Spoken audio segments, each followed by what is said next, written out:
Medic! Hey, welcome back, everybody. Brand new episode for 2019 of the Medic Up podcast. And it's a good one today. You're not going to want to miss it. In fact, it's a two-parter. And I am absolutely one of the luckiest people in the medical podcast arena, if you even want to call it that, to have my guest on today. And my guest is going to be Mr. Joe Connelly, the author of Bringing Out the Dead. If you've been in EMS, you are aware of that movie. You are aware of the book. You are aware of the characters, and we're going to talk about them. And we're going to talk about how Joe came to write the stories. We're going to talk about a bunch of stuff. It's going to be great, and I can't wait for you guys to hear it. It's going to be a two-part episode because I really wanted to talk to Joe about his work he does with a relief organization called NYC Medics. He's one of the founding members of it, and it is a great story. So, a couple things really quick. Medic Up has some sponsors now, and we are really lucky. And these guys, they're friends. These guys are friends. They're local medics who own some businesses, and they're gracious enough to sponsor us. So, real quick, I want to tell you guys about Fuel the Machine Apparel. Okay, Fuel the Machine Apparel. They're a t-shirt company, and they are first responder owned. They're great. Phil is a great guy, solid medic, and he's a friend. And Fuel the Machine Apparel is based on the idea of it's not just a brand; it's a lifestyle. They are pro health, pro first responder, pro military. They believe you got to take care of yourself before you can take care of others. And like I said, first responder, paramedic owned and operated. All the designs are created and printed by them in the USA. They have their own quality control. So go check them out. Fuel the Machine Apparel at www.fuelthemachineapparel.com. That's all one word. Listen up. You know, Phil is a great guy. Solid medic, like I said, one of the most fit dudes I know, and these designs are awesome. Right now, my personal favorite is the Uberlance t-shirt. It's awesome. He just put out a new one, and it's called the Death Fighter. It's outstanding. I would wear that anywhere. And seriously, these aren't those cheesy EMS fire department t-shirts like Race the Reaper or I Fight What You Fear, or like my favorite garbage one of all time, Paid to Save Your Ass, Not Kiss It. So go check him out. Check him out for yourself. See what he's got out there. New designs all the time. www.fuelthemachineapparel.com. And just like he says, man, be the solution, not the problem. And our other sponsor is another good friend and well-known internet guy. If you've ever heard of Skinny Medic, that's my boy. And he has his own business, too, called Medical Gear Outfitters. And that's also, again, owned and operated by a paramedic with a mission to equip individuals with top-quality supplies, training, and the mindset they need to empower themselves to respond in an emergency. Medical Gear Outfitters, man, they build first aid kits, individual first aid kits, any kind of kit you need. Okay, go check them out. www.medicalgearoutfitters.com. They got pre-made kits you can build on your own. If you're looking for Stop the Bleed, Medical Gear Outfitters got you covered. You want to build your own kit to your own specs? They got the supplies you need, all the pouches, all the bags, anything you can think of. If you don't see it, contact them. They'll get it for you. They'll build it to what you need. Everything from the at-home first aid kit, bumps, bruises, scrapes, stings, individual first aid kits for the first responder, a work kit, a car kit, bigger kits for like MCI, active shooter type stuff. They'll build it for you. If you, like I said, if you don't see it, just contact them. Contact them through the website, www.medicalgearoutfitters.com. They'll hook you up. I'm going to put the link in the show notes to the website. You use this link, you're going to get 10% off just because you saw it. You saw it here at the Medic Up podcast. So remember, you never know when you'll be the first responder. Get the right gear and the right training. Medical Gear Outfitters. So without further ado, Mr. Joe Connelly. I appreciate you coming on the show and talking about the book and some other stuff you're involved in and just your experiences coming up. Because if people didn't know, Joe Connelly is the author of Bringing Out the Dead. So if you're a medic or an EMT and you've been in the job any period of time, you've probably heard of the book, definitely probably seen the movie or heard someone talk about the movie, and then maybe went back, like myself and read the book and went, wow, everything they always say, the book is better than the movie. And I think, I think a lot of that has to do with, a writer is a writer, that they can, paint that picture. And then so much of this book and the story is relatable to anybody who's been on the job and for any period of time, whether you're a volley or you're part-time, full-time, you're in your 15th year or your 15th month on the ambulance and in EMS in any capacity. So I really appreciate you sitting down today. Yeah, sure. Glad to be here. Awesome. I like your podcast, and I'm happy to help out. Thank you, man. I appreciate that. So, some of the standard questions before we really get into the book. What really got you into EMS? I mean, what got you to the point of writing a novel about your experiences or building your experiences into the novel? I always wanted to be a writer since I was a kid, and I dropped out of college and traveled around the country doing a lot of odd jobs and factories and delivering pizzas in Colorado, painting houses down by you in South Carolina. And I was in Tenning Bar in Dublin in Ireland, and I was reading this book called The Razor's Edge by Somerset Maugham about this ambulance driver in World War I Italy. And I said, wow, that might be an interesting thing to do. I figured not only would I be helping people out, doing something interesting, but it would give me food to write about, life and death, which I thought were important knowledge for any writer to have. So I left Dublin and I came back and started writing with New York City EMS. The book started out, I guess, a couple years into riding those streets in New York and seeing things that no one else I thought was seeing, and I started just writing down stories. They were just first-person stories about Joe Connelly. And went back to school, was taking some writing classes at Columbia University. And then eventually that first-person nonfiction book that I thought I was going to write,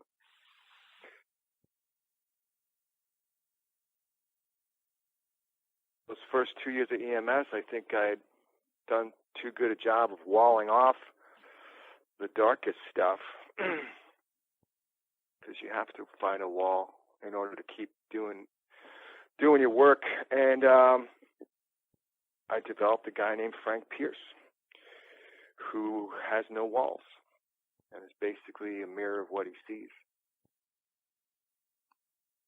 And when the book opens and the movie even opens, they put that not a disclaimer, like kind of the lead in it says this film takes place in Hell's Kitchen or in New York in the early 90s.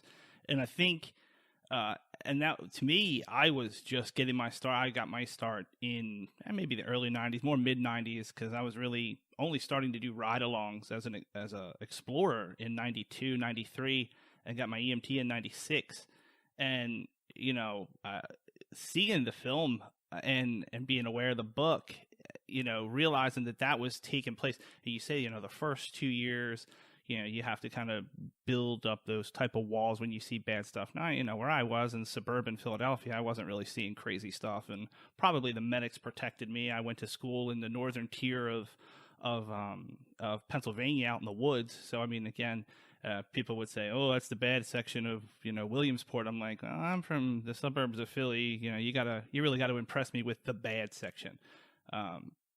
When you say that, looking back now, now in 21st century, 2019, it's very popular to talk about all of that stuff that you've had to wall off, or that we actually were affected by it with all the Code Green campaign stuff, and rereading the book and seeing the film every once in a while. I mean, it's like, wow, did he know he was kind of laying the groundwork for what everybody is kind of suffering or has the potential to suffer having human emotion and having that first person being exposed to it every shift or for, extended periods of time. So. Yeah. Yeah, no, clearly I suffered from some PTSD during that time. And yes, the book, looking back now, it's almost a piece of historical fiction. The city has changed so much. And back then in the late 80s when I was going, there was record homicide rates, and there was the AIDS epidemic, which is really hard to explain unless you were down there in Midtown and on that west side during those years. It was truly like a plague. And it's, it was an extreme situation with just a lack of EMS personnel and vehicles and just everything seeming to be breaking down. And my goal was to really push the reader over 3 days and push that narrative and that congestion of calls, so that by the end of those 3 days, that reader is sitting in that ambulance with you. And I think the movie was very ambitious in trying to do the same thing. But I mean, some of the things that happen and the PTSD and the different ways in which stress comes out and surfaces and needs an outlet in everybody who works this job, whether it's in the suburbs or rural where I am now. I think it's an important conversation to have, and I'm glad that it is being discussed now in a way it wasn't back then. And I think that's really important. Absolutely. I agree 100%. You look at, like I've said, everybody I think and who's been in the job for any period of time really is either relating to the characters or, I've said it for a long time.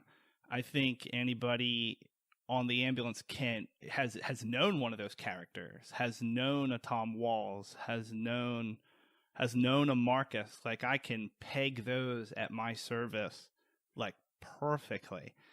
And then, I think also people say, well, I'm a paramedic. I've seen a lot of bad stuff. I am Frank Pierce. And it's like, well, maybe I don't think I'm Frank Pierce. I think I'm more Larry.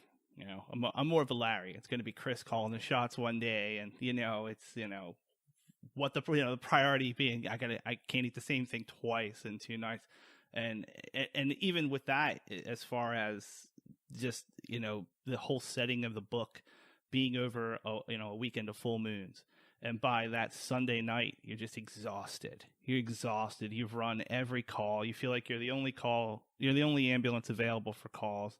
It's every repetitive, you're like, oh, when is the real emergency? And, why do I have to deal with this? And, it's extremely relatable. And like I hear, it's funny, I probably have a little problem with the internet. I'm kind of addicted to it. And I see, memes are always they're pretty funny to me, especially the EMS ones. And like, there's one that kind of compares like the super uber professional medic and then just like the whacker who's always like, they're always on, they want to wear the goofy t-shirts, and it's like, it's one of them. I was like, oh, I'm going to write this guy and tell him he's stupid.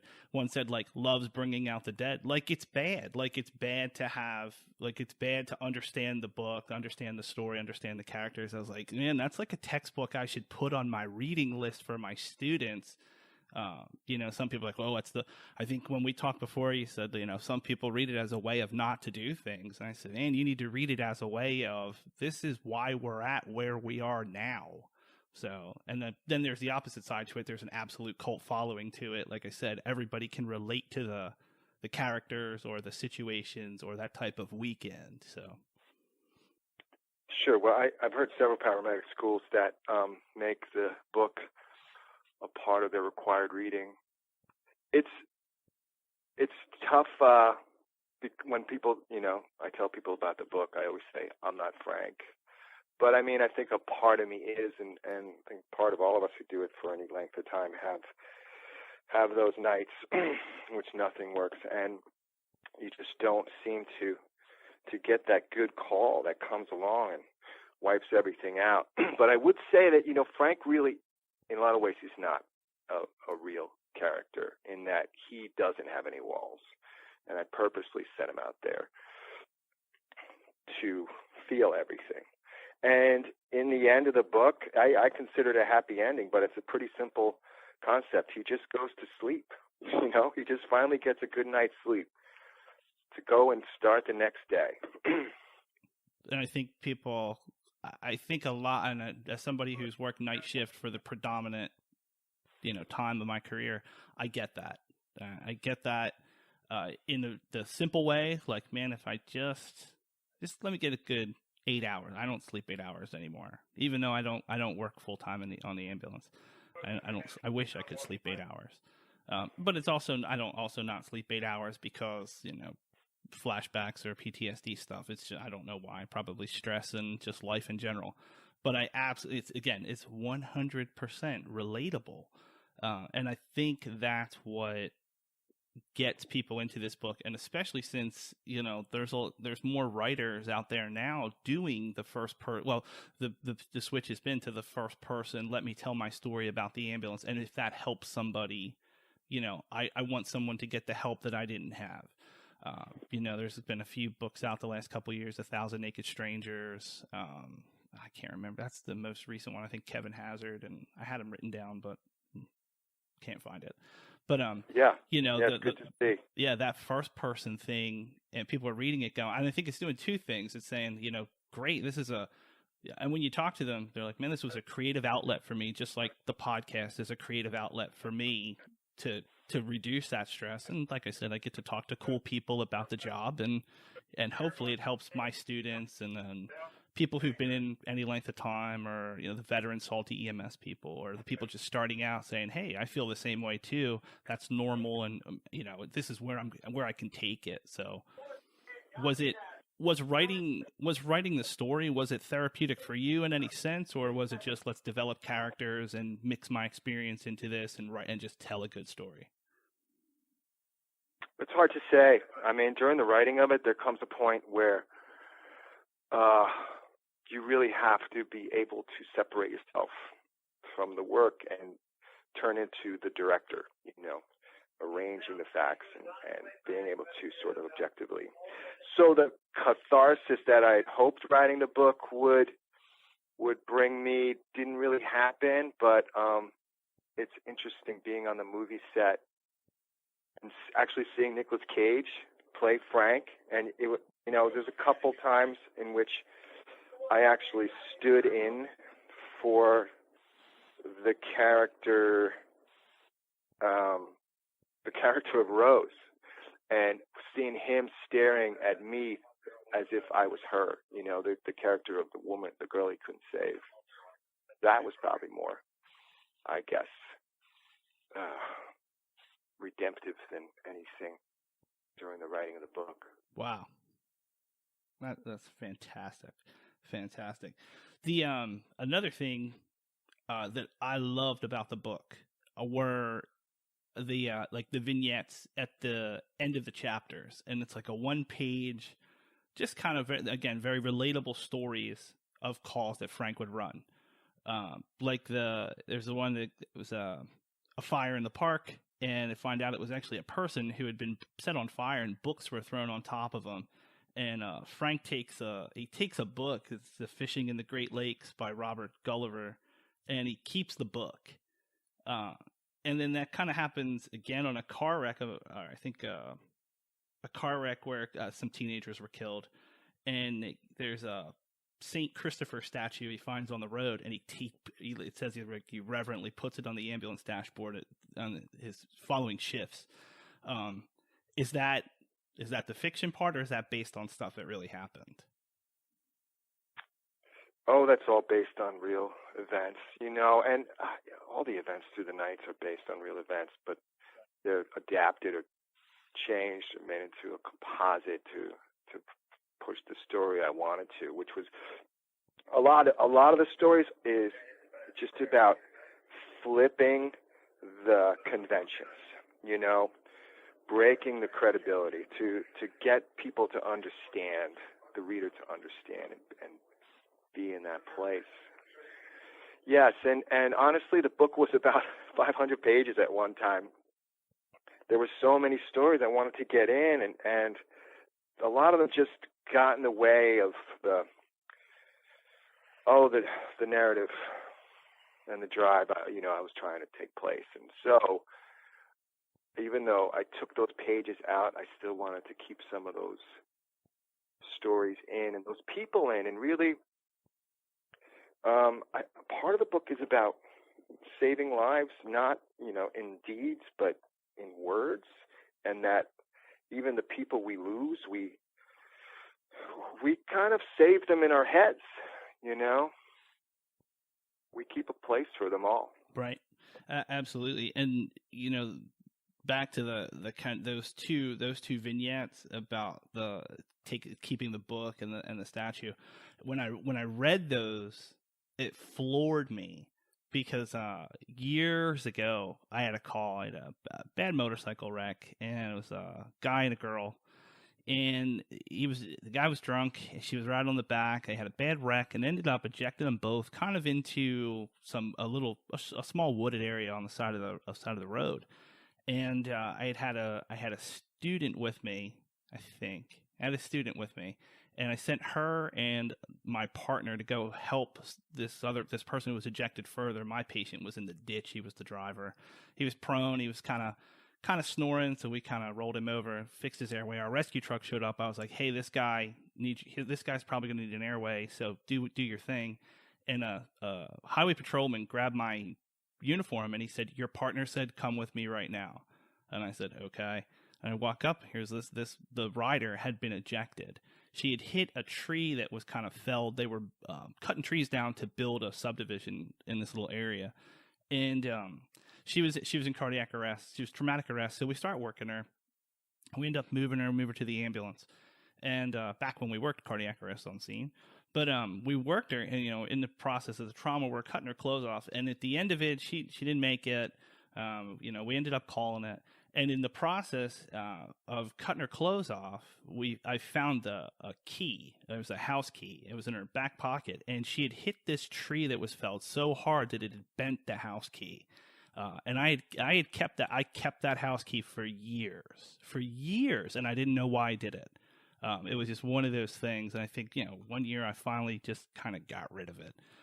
But it's like you said, you keep a place for those. And it was one of those, the story was horrible in the end because it came out of the news. It was like his 24th DUI, and it's like, it was a big to-do. Mothers Against Drunk Driving got involved during the trial that he obviously lived because, how's the saying go? God protects the drunk and the stupid. Yeah. So, it was one of those. And when I read it, I was like, I'm not the only one. It was like, I don't know if it was validating. I don't know if it was comforting. I don't know what it was, but it was unbelievable to read that. And I was like, it still didn't explain why I kept it, but it explained the behavior, I guess. I don't know. So. Oh, sure. I think everybody who's done this job has that call. For me, it was a police officer who was chasing a perp across a rooftop, and he was apparently pushed down into the shaft. And I just remember him down about 3 flights, and he was laying on his radio in such a way that it was keying it.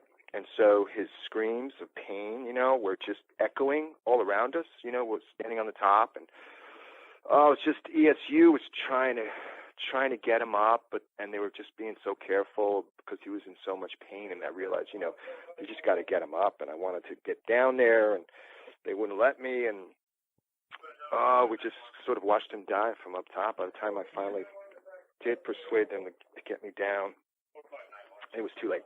And I just remember being just blind with flashbacks, and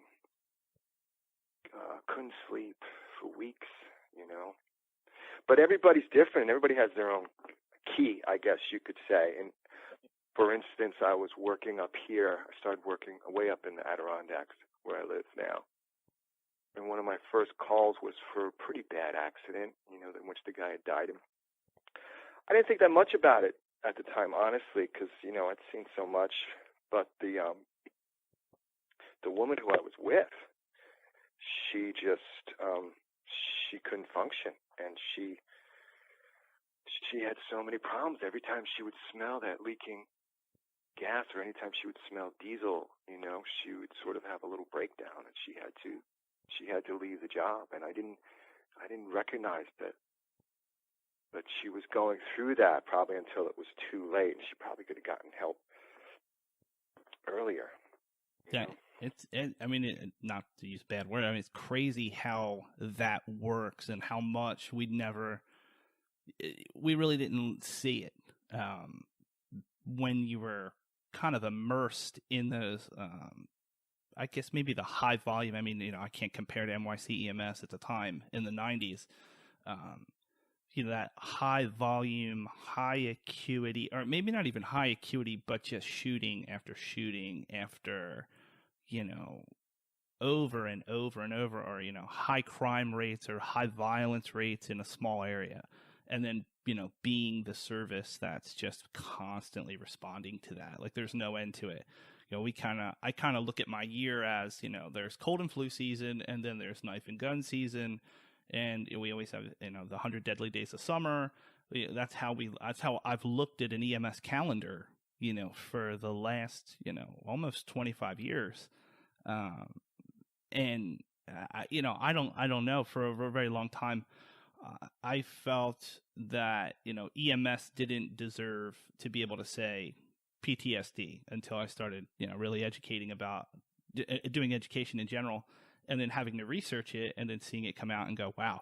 And you say, you hear, like you just said, somebody has that trigger, that diesel smell or a sound, and they relate it to that situation. And it's that light switch, and it turns it on and it shuts them down. And then maybe they don't recognize it because of the stigma and everything else that Code Green really talks about. But still, again, a book like this, really, it outlines it. Like, normally somebody, it even happens in the book to an extent. Tom's like, hey man, time to get off the truck. Time for you can't drive anymore. Nowadays, we kind of use Code Green as a verb. It's like, man, don't make me Code Green you. I'm going to get you sent home, get you sent to therapy, or referred to the employee assistant program for, how you say what you say and how you act, or what. At least you're looking for it now. And again, typically MS people turn it into dark humor and go, oh, I'll Code Green your ass. It's like, no, don't make me do it. But, at least I think people are looking out now. And like you're saying, I wish I would have noticed it earlier. We could have got her some help. Maybe we would have kept our good employee, kept our good medic, they'd still be helping people. I know. Yeah. Well, sure. And one of the black humor, funny things of the book and the movies is Frank wants to quit. He's trying to get fired, but he can't. He can't leave himself. And his boss is like, I need you here tonight. I'll fire you tomorrow, Frank. I promise. And I think a lot of people may have worked in places where that's very true. Maybe, especially when you guys, the hospital-based EMS units and the private services, not particularly NYC EMS, but absolutely, I can hear some supervisors saying that, like, look, I know, I'll fire you tomorrow. I'll front you the sick time. Let's make a deal. Come on, we need to get out there. We got to keep the lights on in the building. Come on. So absolutely. I know. 1987, we all got a medal just for coming to work. Right. Thank you for your service. That's the thank you for your service, or you're welcome for my service of 2019. That's funny. So what else? What is there anything in the book that you wish made it into the movie that you wanted people to maybe something to translate in there? I know when we talked before, you said, not all the flashbacks made it in. Really, that underlying story of Frank and Mona really didn't make it in. I think the movie would have ended up being a little longer than it was. But is there anything you really wish, for me personally, there's a scene where they're at the bar after they come off shift, and it's just they're just wild. They're crazy. It's all the medics gather there. I wish that would have made it in. Maybe, I mean, I don't know. I'm not a movie maker, but I wish that would have made it in, because I still think that's a very real thing that people do. So, yeah, those bars that would stay open all night would be open at 6 a.m. when everybody got off their shift, and all the public service people used to hang out. It was one in the Bronx, especially. But honestly, I couldn't be happier. I mean, I couldn't ask for a better director, or just these great actors. And it was incredible to be on the set every day in the same streets that, I'd worked on. It was surreal, really. It was sort of 3 layers of reality going on there. What really happened, the changes I made to make the book work, and then these changes that the movie. And so for me to, get to see some Scorsese's vision, and I really had to admire his ambition for not giving those flashbacks, for not giving any easy outs, for really putting that viewer, taking them all the way. It's just a hell ride. Right. It's 3 days of the busiest shift you can think of, with everything that comes along with them, and even the mundane stuff. Like, people, again, I think the EMS people who watch it get it. Like, hey, I don't do calls before my coffee. It's tiny things like that. The food choices, the way they get it, where they go around the city. And I think I said it before, when I had first seen the movie, I was laughing, and the person I was watching it with, she was like, I don't get why you're laughing. I'm like, because you don't do this. This isn't your world. Like, this is, and I really had only been in EMS maybe 5 years. And I was like, I get it. And then I hear my students who are sitting in class, they have, 0 EMS experience except for their ride outs and their clinical time and class time. Or, they might be working part-time at a service. They're like, oh, you got to watch Bringing Out the Dead. You got to watch Mother Jugs and Speed. I'm like, you guys don't understand those movies. You're not even doing the job yet. I said, listen, watch it at year 1, and then watch it at year 3 or 4, and tell me what the difference is. And like, people will come back and they're like, you're absolutely right. I absolutely see so many different things. I said, all right, now we're going to worry about the movie. Read the book. I said, because the way the writing is in the book, you're going to get more out of it. And I'm like, read the book, read the character development, look at the other people who aren't in the movie, and realize there's so much that you can draw from it. And people are like, that's got to be a memoir. I was like, it's a novel and it's fiction. I said, but it's obviously based on real stuff. This is somebody who's been there, done that, and they have that writing style is perfect. It's perfect to even have when you say it used to be 500 pages, paramedic attention span, not going to do it. No, I would read all 500 pages. I would absolutely read it. But just the way the story, the character development, the story, like you said, even for the film, it feels like you're there for all 3 shifts and you're just beat down by the end of it. And again, happy ending, just wants to go to sleep. Yes, what I thought they captured best in the movie was just that feeling and that intensity of that being in that seat.